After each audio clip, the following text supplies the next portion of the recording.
বেয়া অভ্যাসবোৰ আঁতৰিবলৈ বা আঁতৰাবলৈ যিদৰে সময় লাগে, তেনেদৰে ভাল অভ্যাসবোৰৰ লগত নিজকে খাপ খুৱাবলৈ আমাক অলপমান সময় লাগে। কথা এষাৰ আছে নহয়, ভুকুতে কল নপকে। গতিকে মই নিজক সম্পূৰ্ণ সময় দিছোঁ ভাল অভ্যাসবোৰৰ লগত মিলিবলৈ। বৰ্তমান মই আগবেলাটো যিমান পাৰোঁ ফল মূল লগতে কেঁচা চালাড খাবলৈ চেষ্টা কৰিছোঁ। আৰু যিমান পাৰোঁ ভাতকেইটা দুপৰীয়াৰ 1টা বজাত খাবলৈহে অভ্যাস কৰিছোঁ। কিয় কৰিছোঁ সেয়া পাছত কেতিয়াবলৈ জনাই থাকিম। আজি অকণমান ৰুৰ কথাকে কওঁ। আমাৰ ৰুৱে আগতে মাটিত চুচৰিবলৈ অকণমান এলাহ কৰিছিলে, মানে ভয় কৰিছিলে।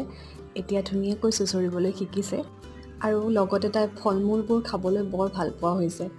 আৰু আমি যি খাওঁ তাইক সেয়াই খাবলৈ লাগে, সেইবাবে যিমান পাৰোঁ আমিও ভালবোৰ খাবলৈ চেষ্টা কৰিছোঁ, যাতে তাই ভাল খোৱা বস্তুবোৰৰ প্ৰতি হেঁপাহটো বেছি হয়।